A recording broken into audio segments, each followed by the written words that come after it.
Faculty of Management Sciences, Alex Ekweme Federal University, Ntufu Alike, AE Funai, Ebonyi State, Nigeria, organizes her first international conference, FMS 2021, with the theme SDG 19, Mainstreaming Resilience and Sustainable Economic Transformation in Africa. Venue, Theatre Arts Auditorium, AE Funai. Date, October 13th to 15th, 2021. Keynote speakers, Professor Chukwumerije Okereke, a climate change governance and international development expert and director, Center for Climate Change and Development, AE Funai. Okay. Thank you very much. I would like to thank you all again for the invitation to give this keynote speech.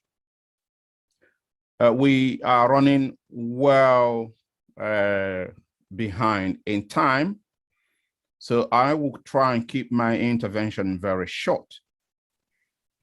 I want to discuss with you the topic of green and resilient post-COVID recovery for Africa. And I'm standing on all the already established protocol.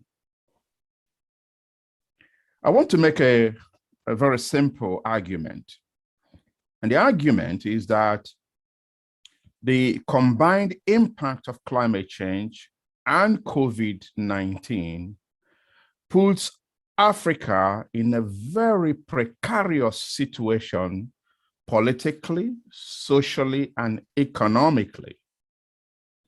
And that the combined impact of climate change and COVID represents, in my view, one of the most significant challenges facing Africa today. The way that Africa responds to these two pressures or combined challenges will shape the future of Africa in decades to come. However, these two challenges present some opportunities to restructure and reconfigure African economic, political, and social systems if African leaders and the intelligentsia are able to harness the opportunity. Now, let me start with climate change. In terms of climate change, Africa is in a very precarious condition. Although the global warming that human beings have caused from the turn of the Industrial Revolution to now is about 1 degree centigrade, the warming of Africa is actually more than that, the mean warming. And that is particularly because of Africa's geographical location. And if you project into the future, depending on the model that you use, you see that Africa will warm between 1.48 centigrade to about 4.63 centigrade. Good afternoon, good evening, and good morning, wherever you are. It is an honor to be invited. Somebody's talking over me.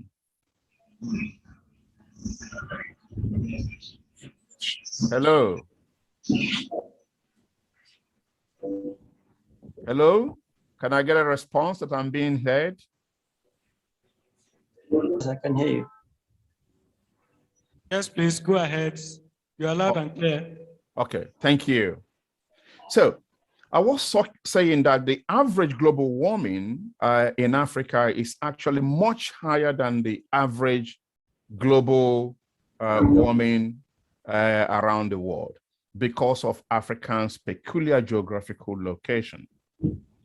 Now, to understand the impact of climate change is usually just not about the warming, it's also about the economic system, the resilience. And Africa, because of what we call a very low adaptive capacity, is not able to make the necessary adjustments to adapt to climate change. Now, according to some predictions, climate change is going to cost Africa between 100 billion to 460 billion per year from 2020 to 2050. This represents about 6% to 30% of Africa's GDP. In Nigeria, for example, flooding events are already responsible for the death of more than 3,000 people in the country. And the flooding event of 2012, according to government statistics, is responsible for a loss of about 16.3 billion US dollars. This is a huge amount and a significant portion of Nigerians' GDP. Take another example, on the same flooding.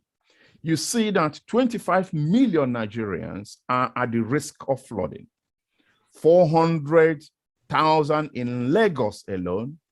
And if you make some projections, you see using the popular climate change model, this number rises to about 3.2 million by 2040. Take another example, coastal inundation.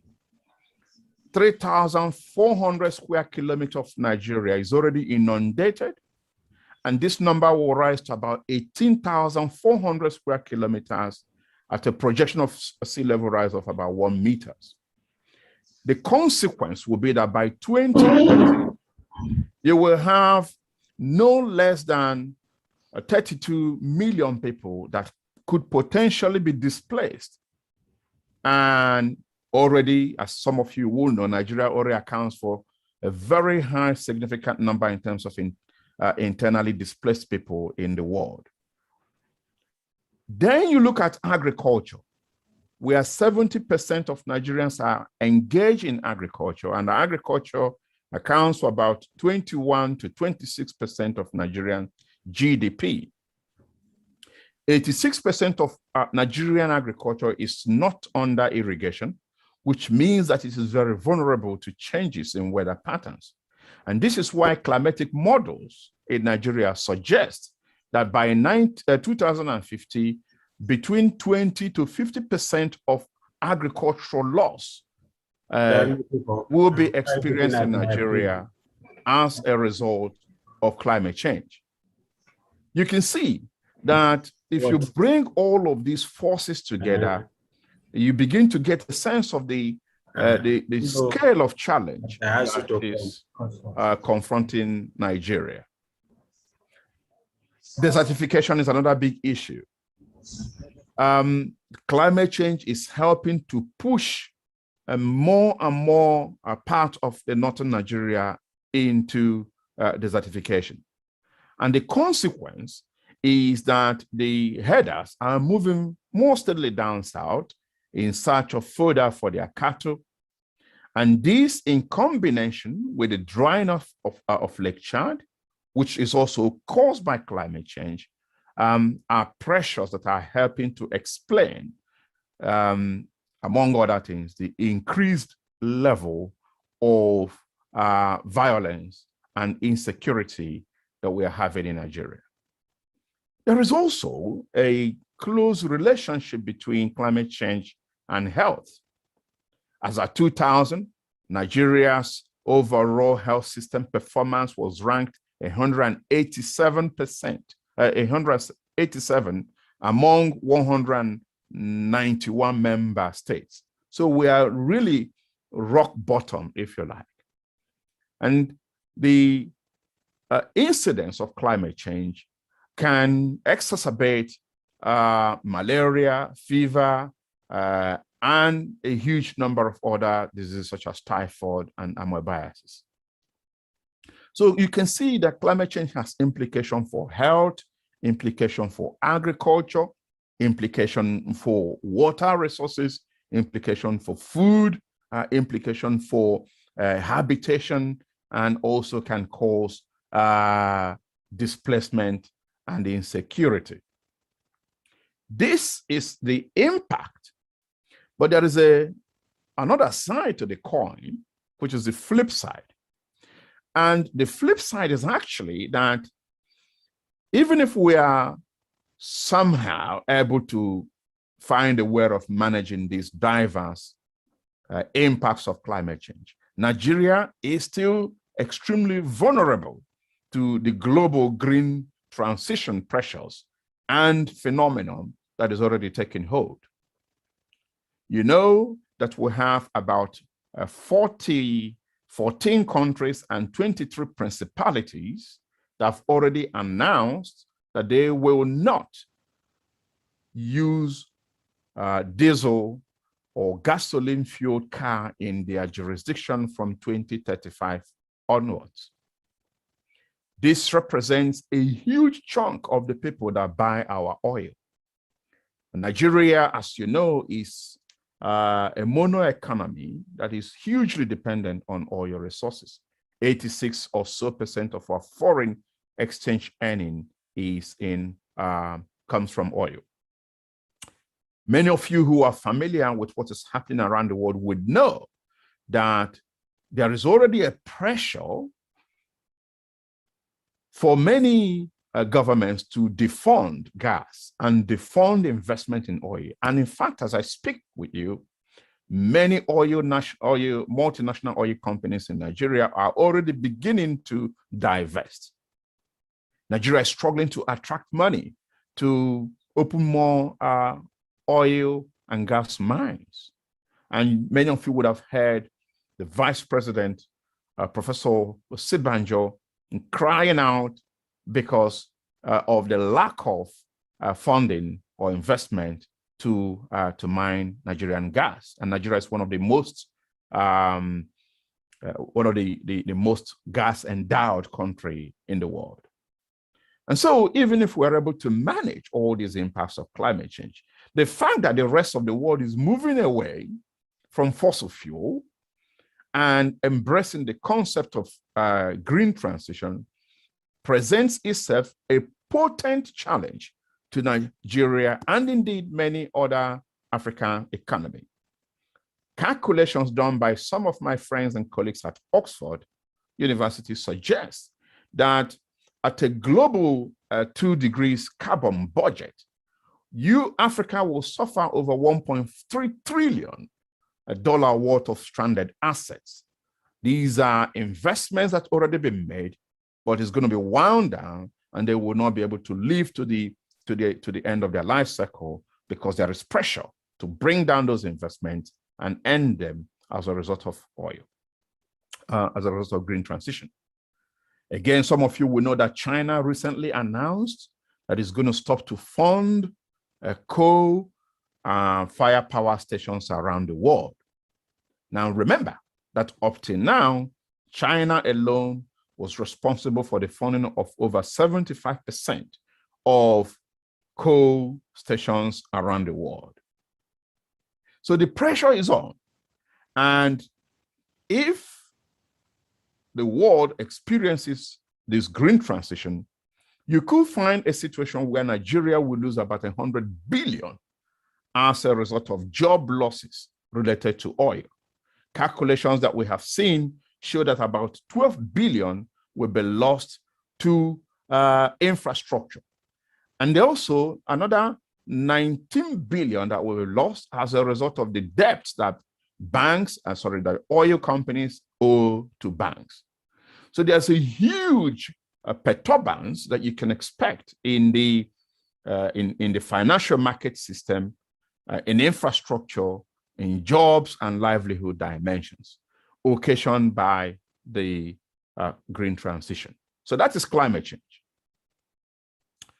On top of this impact of climate change on the one hand, and the green transition pressure on the other hand, we now have the COVID pandemic that has been slapped upon Africa as well.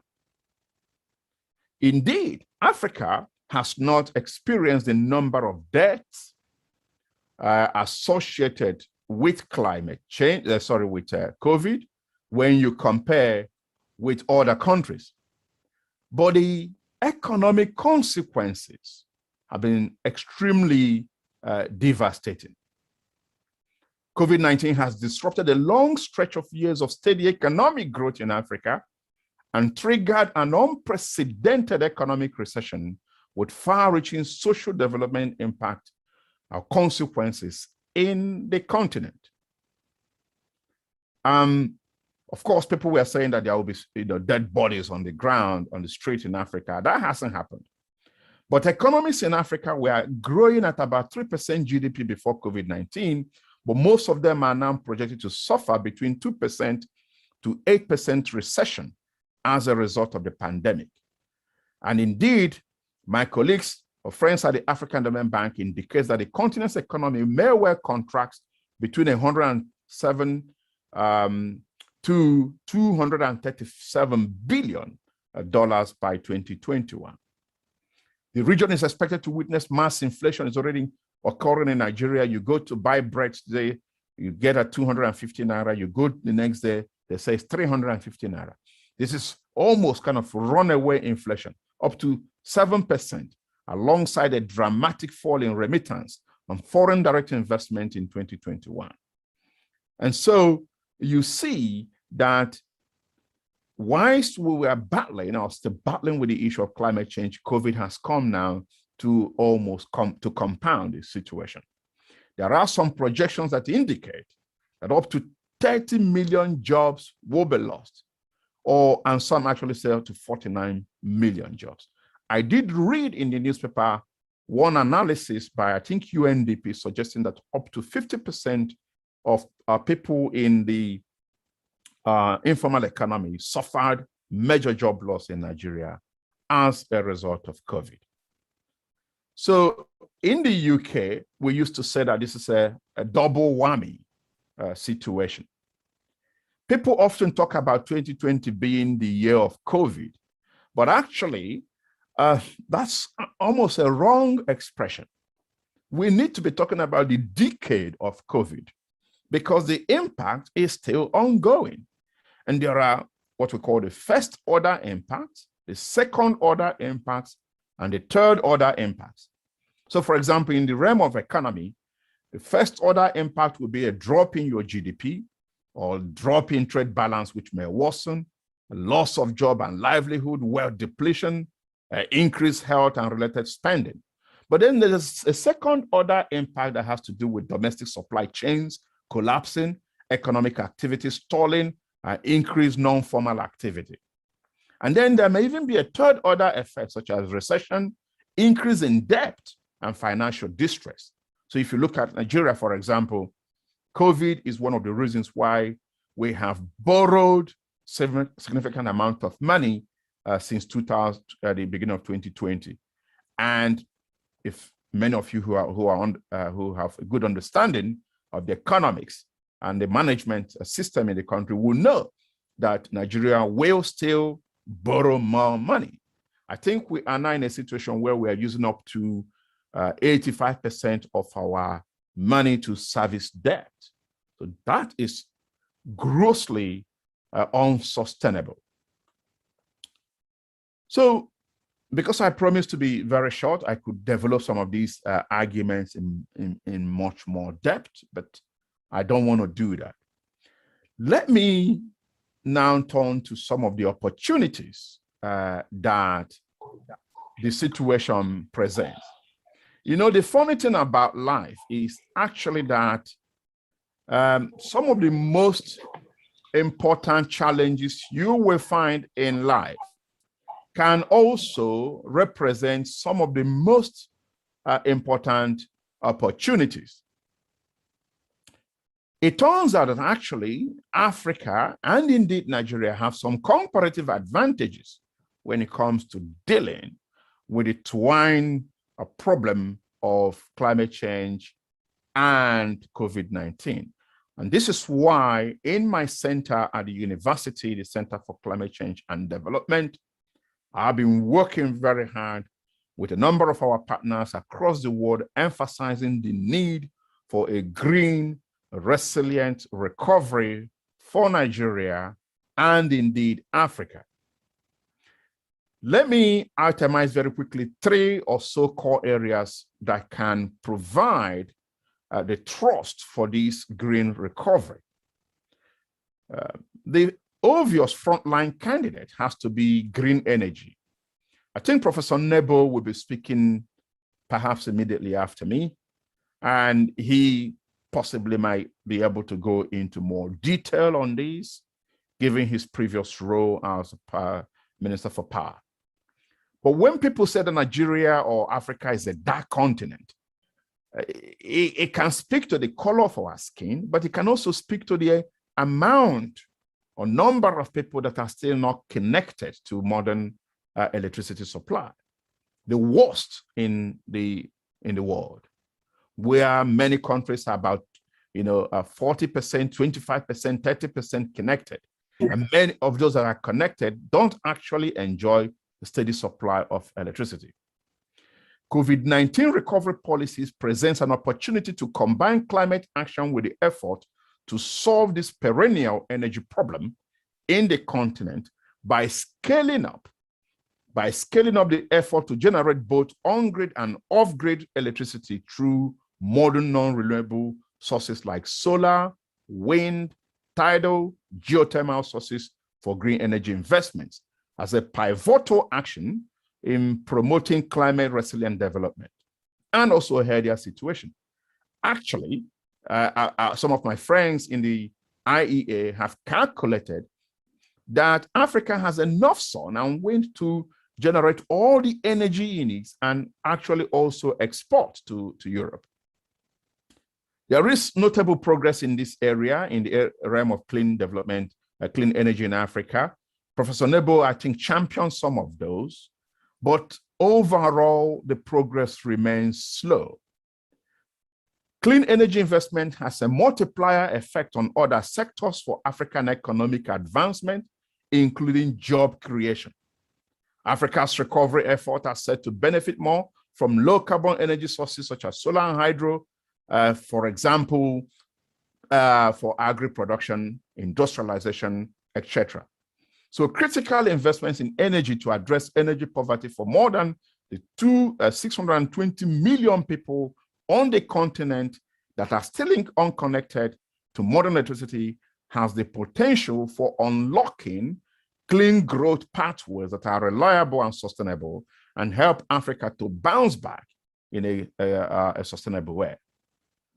The second area has to be agriculture, investment in green agriculture. This is crucial.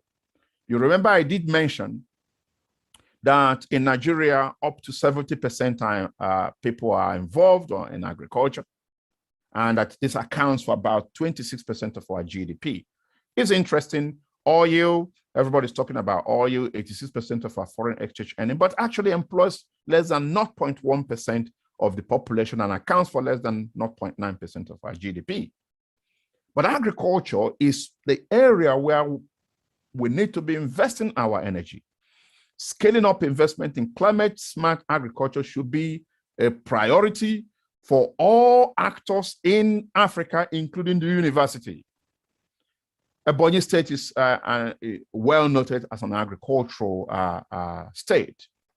FUNAI, given its presence in Ebonyi State, should be blazing the trail in green recovery with emphasis on agriculture, just as FUNAI is blazing the trail in a way in green energy. One of the few universities in Nigeria, if not the only university in Nigeria, that is 24/7 supplied by green energy. And when I'm done with speaking, if you like, you can clap for FUNAI on that basis. But we need to now replicate that in the area of green agriculture. And those of you who are in the management sciences have a role to play to connect with the people in agriculture, to come up with market models, finance models, management models that will be able to help the university to scale up its existing cooperative ventures in agriculture. But this is a model that the entire North Nigeria should also be embracing. One of the most important ways in which climate change is affecting development and livelihood in Africa is through its impact on agriculture. I've already told you about the 86% of agriculture in sub-Saharan Africa that is rain-fed. And when food systems are supplied by rain-fed agriculture, even moderate changes in rainfall or precipitation or pattern will have huge negative impact on productivity. In Europe, less than 5% of agriculture is outside of irrigation. In some countries like Nigeria, we see that there is already growing hunger as a result of climate change, and it is going to get worse unless we take action.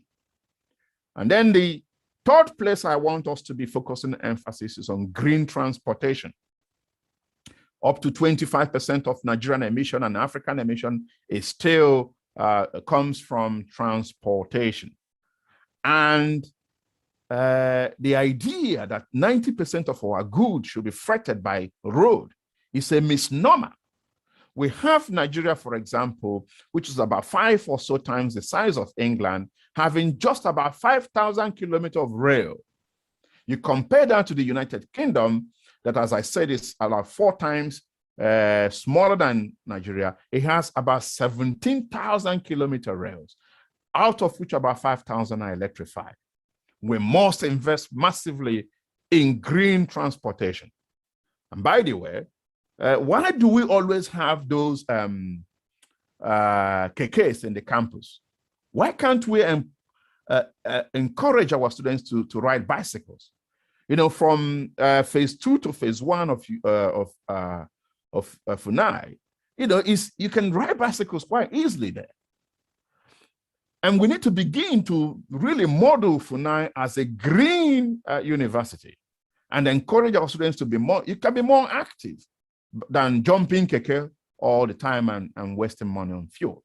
The same applies to the broader Nigeria and Africa. You see all our cities in Africa that many of them don't even have walkways, pedestrians, let alone where you can ride your bicycle. And yet if you come to London, you see the Prime Minister Boris Johnson riding to work with bicycle. You see the Prime Minister for the Netherlands going to work with bicycle. So we need to really come down and begin to design our cities and our transportation system in general to become greener. And finally, we need to invest in digitization. I do not have time to develop this because I promised you I wanted to be quick. So thanks very much for the opportunity. This is a very crucial topic. We need to develop more of our conversation around this area, because if we don't get it right in how we try to bounce back or address the issue of climate change and bounce back from COVID recovery, then we will be lost forever. Thank you.